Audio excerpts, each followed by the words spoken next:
Et c'est parti pour les cérémonies de début d'année, let's go! Imhotep à tous et à toutes fans de cinéma, c'est Alexis et bienvenue dans la vidéo des prédictions / pronostics pour la cérémonie des Césars 2025. Parce que oui, on a enfin les nominations pour cette cérémonie qui se déroulera le 28 février prochain, retransmis en clair et en direct sur Canal+, dès 20h45. Une cérémonie anniversaire puisque ça va être la 50e cérémonie des Césars. Et pour l'occasion, la présidente de cérémonie sera la grande Catherine Deneuve et l'actrice qui va repartir avec le César d'honneur cette année, c'est Julia Roberts. Enfin voilà, une belle soirée pour s'amuser, se détendre et peut-être aussi rager un tout petit peu devant les gagnants qui ne méritent rien. Et on va y revenir, mais on a pas mal de très bons films dans cette sélection. Par contre, il y a énormément d'oubliés qui font assez chier. Et vu que je ne connais aucun des films des catégories meilleur court-métrage de fiction, meilleur court-métrage documentaire et meilleur court-métrage d'animation, je les retire, il va donc rester 21 catégories. Bon bah c'est parti, hein, let's go pour les prédictions de la 50e cérémonie des Césars. Générique.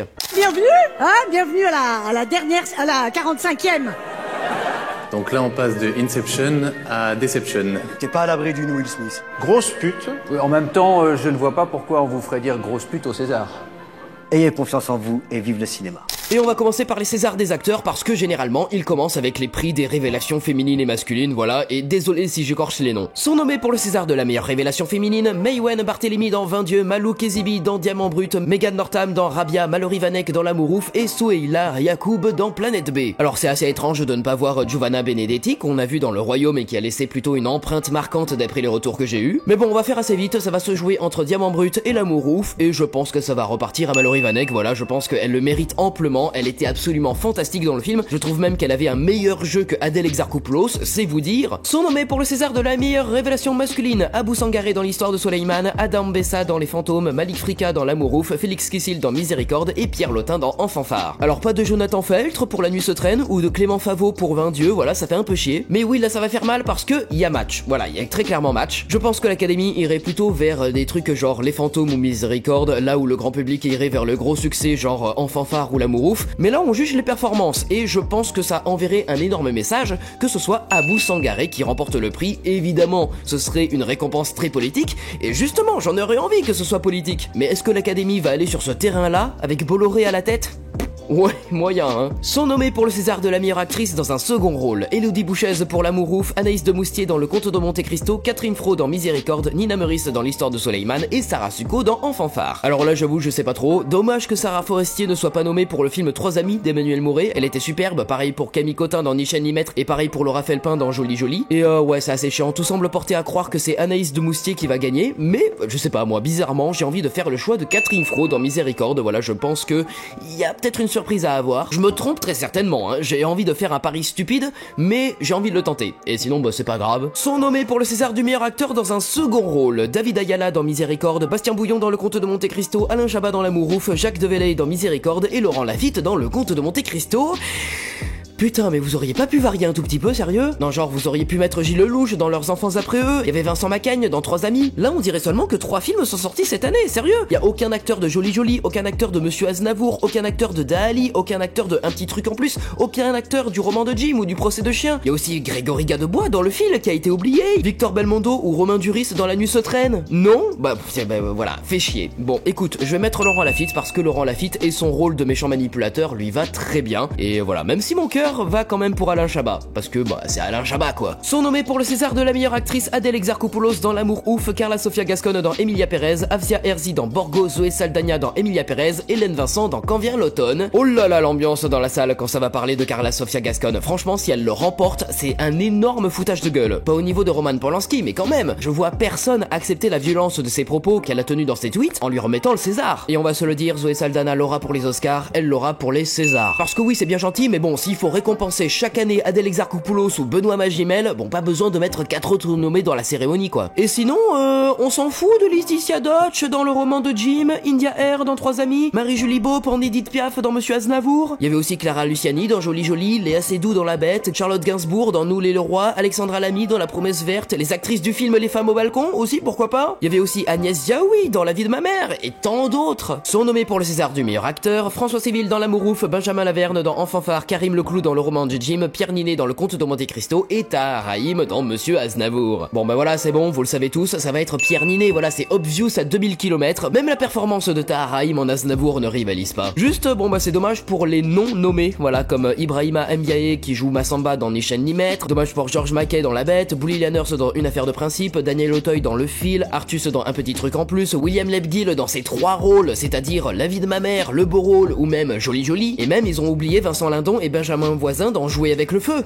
À moins que ce soit pour l'année prochaine. Allez, c'est parti pour les Césars techniques. Sont nommés pour le César de la meilleure musique originale, John Bryan pour L'Amour ouf, Jérôme Robotier pour Le Comte de Monte Cristo, Clément Ducol et Camille pour Emilia Pérez, Alexandre Desplat pour La plus précieuse des marchandises, et Linda et Charlie Courvoisier pour 20 dieux. Sérieux, vous avez oublié 2 comédies musicales françaises de l'année qui sont en plus d'excellents films. Vous avez oublié Joli Joli et Les Reines du Drame. Je vous pardonnerai jamais de ne pas avoir récompensé la BO des Reines du Drame, d'accord? D'ailleurs, en parlant des Reines du Drame, où elles sont les actrices là en révélation féminine? Ça fait chier, hein? Et sinon, il y avait aussi la musique de Noël Leroy, plutôt sympathique, et la BO de Dali aussi, qui reste quand même assez en tête dans le film. Bon, alors ça va se fight entre Emilia Pérez et Le Comte de Monte Cristo, parce que L'Amour ouf, c'est juste Euforest de The Cure, et après, bon bah, y a rien d'autre. Et ce sera Le Comte de Monte Cristo, voilà, parce que la BO est vraiment ultra prenante, et j'écoute en boucle les morceaux du Trésor et celui qui arrive au générique de fin. Sont nommés pour le César du meilleur son L'Amour ouf, Le Comte de Monte Cristo, Emilia Pérez en fanfare, et l'histoire de Souleyman. Donc, la comédie romantique, le film d'époque, la comédie musicale, le film avec des musiciens ou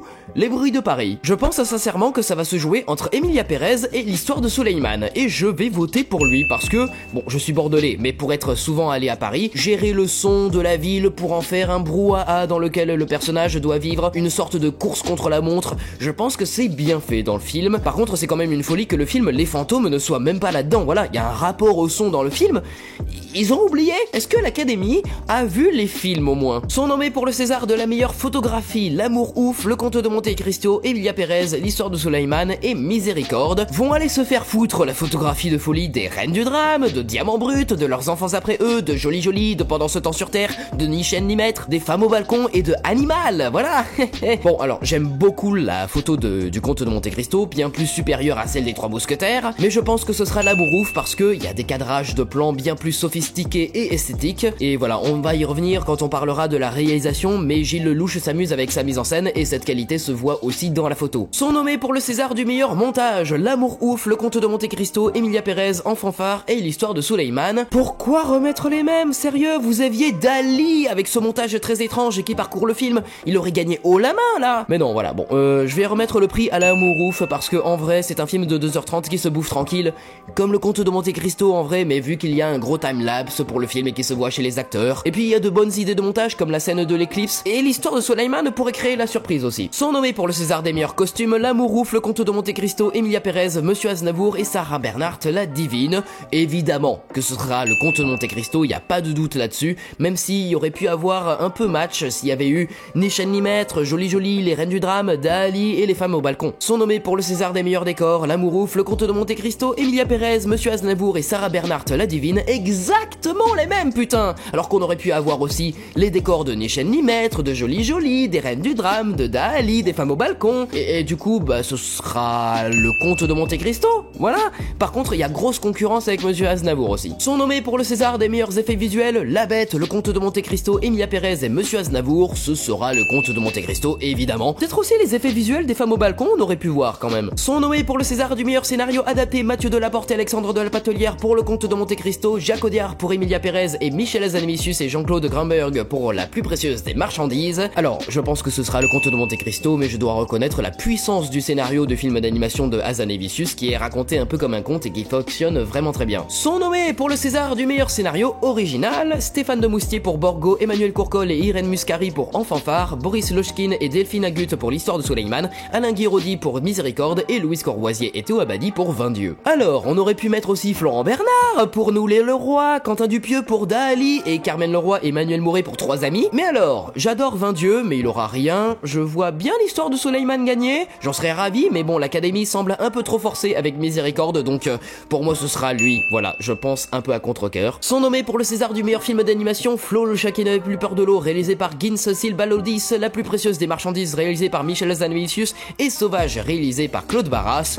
D'accord, le film d'Hazanavicius est très beau, mais ma préférence va effectivement et bien entendu à Flow. Pour le César du meilleur film documentaire sont nommés La Belle de Gaza, réalisé par Yolande Zoberman, Bye Bye Tibériade, réalisé par Lina Soualem, Dahomey, réalisé par Mati Diop, Ernest Cole, photographe, réalisé par Raoul Peck, La Ferme des Bertrands, réalisé par Gilles Perret, et Madame Hoffman, réalisé par Sébastien Lichis. Donc, il y a 2 films documentaires sur la Palestine, et que l'Académie récompense l'un des 2, franchement, ça enverrait un putain de beau message. Cependant, la politique française.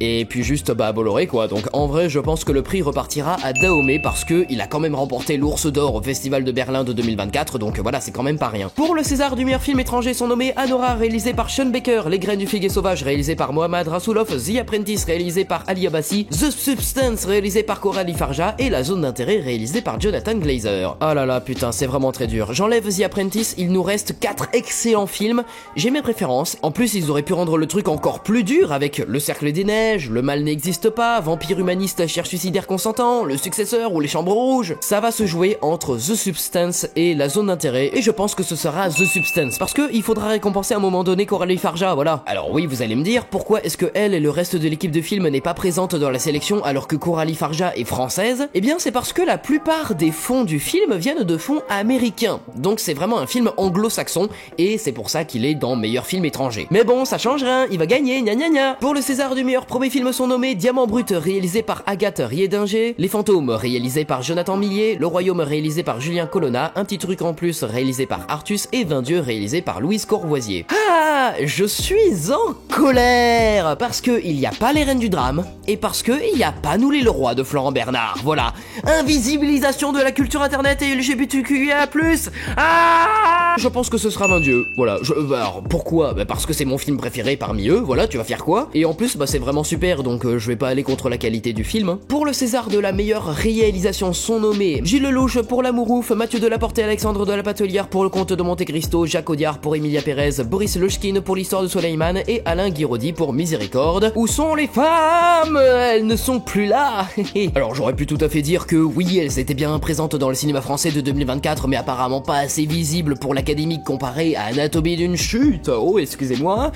Mais oui, en vrai, c'est vrai que à part des premiers films, les réalisatrices étaient très rares cette année. Il y a Noémie Merlan pour Les Femmes au balcon, il y a Laetitia Diotch avec Le Procès du chien, mais c'est aussi un premier film, donc ouais, très compliqué cette année. Par contre, l'absence de Mehdi Idir et Grand Corps Malade pour Monsieur Aznavour, là, dans cette catégorie, ça fait quand même chier, hein. Et donc, ça va être un peu chocho cacao, hein, voilà, parce que la mise en scène, la réalisation de L'Amourouf est, je pense, la plus impressionnante des nommés ici présents, donc ça partirait pour moi pour L'Amourouf, mais Monte Cristo quand même grand adversaire. Il y a aussi L'Histoire de Soleiman qui est à surveiller, et Emilia Pérez aussi, parce que j'ai rien donné à Emilia Pérez jusqu'à maintenant, et vraiment la grosse surprise que personne verrait, ce serait Miséricorde. Et enfin, pour le César du meilleur film sont nommés Le Comte de Monte Cristo, réalisé par Mathieu Delaporte et Alexandre de la Patelière, Emilia Pérez, réalisé par Jacques Audiard, En fanfare, réalisé par Emmanuel Gourcol, L'Histoire de Soleiman, réalisé par Boris Lechkin, et Miséricorde, réalisé par Alain Guiraudy. Ça va repartir au Comte de Monte Cristo, sauf grosse surprise, voilà, désolé. Franchement, si c'est L'Histoire de Soleiman qui remporte le film, franchement, quelle masterclass quand même. Donc pour moi, c'est Le Comte de Monte Cristo en César du meilleur film, hein. Et voilà, comme d'habitude, une plutôt bonne sélection, même s'il y a quand même énormément d'oubliés, hein. Voilà, où sont passées les reines du drame,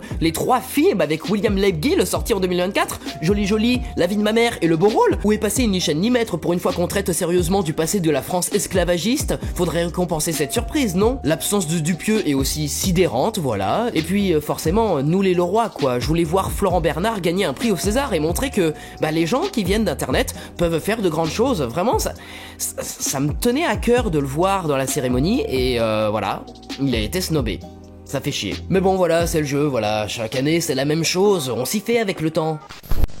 Et voilà, c'est la fin de cette vidéo, j'espère qu'elle vous aura plu. Si c'est le cas, vous savez quoi faire, vous pouvez la liker, la commenter, la partager autour de vous, et n'oubliez pas aussi de vous abonner pour être au courant de mes futures vidéos, et suivez-moi sur les réseaux sociaux, tous les liens sont en description, mais je vous conseille notamment de venir sur Instagram, X, Sens Critique et Letterboxd, et on va se donner rendez-vous dans 2 jours pour la vidéo des prédictions des Oscars, parce que oui, les Oscars aussi approchent. A très vite aussi pour parler de cinéma, c'est une fin de tournage coupée. Arrêtez, Jean, c'est fini. On chante, on danse, on tchatche, on s'embrasse, on rentre à la maison, elle est pas belle la vie. Fin. Ok, bonne nuit. Ah, j'espère que ça va pas durer longtemps, je vais être en retard, moi. Mais c'est pas possible, ça, j'ai pas envie de participer. Et puis en plus, je sens que ce soir, je vais conclure. Restez à l'écoute.